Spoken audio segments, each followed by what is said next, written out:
प्रभुंकर गौरव हेउ मनुष्य मानकर आज्ञा मानिबा अपेक्षा बरं ईश्वरंक आज्ञा पालन करने कर्तव्य अटे। आपण माने जानिछंती एही वाक्यटी पितर एवं अन्य शिष्य माने जेतेबेले जिहुदी मानकर महासभा से छिड़ा करा जायथिला यीशु ख्रीष्टंक नाम रे प्रचार न करबा निमंते सेतेबेले से माने वाक्य कहिथिले।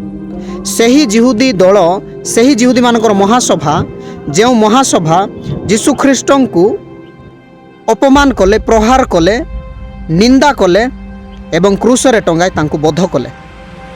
सही महासभार सम्मुख रे शिष्य माने छिड़ा होई अछंती एवं जेतेबेले सेमानंकु कहा जाउछि तुमे माने यीशुंक नाम रे प्रचार करो नाही, यीशुंकर पुनरुत्थान प्रचार करो नाही, तुमे माने सुसमाचार प्रचार करो नाही, सेतेबेले पितर एवं अन्य शिष्य माने छिड़ा होई कहू अछंती मनुष्य मानकर आज्ञा पालन करबा अपेक्षा परमेश्वरंकर आज्ञा पालन करबा कर्तव्य अटे। सही पवित्र आत्मा आम मानंकु मध्य दिया जाय अछि, सही सुसमाचार कार्य आम मानंकु मध्य दिया जाय अछि।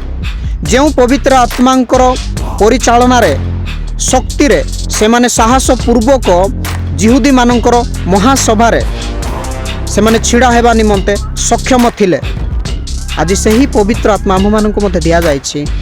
आमे माने मध्य साहस सहित सुसमाचार प्रचार करबा आवश्यक अटे।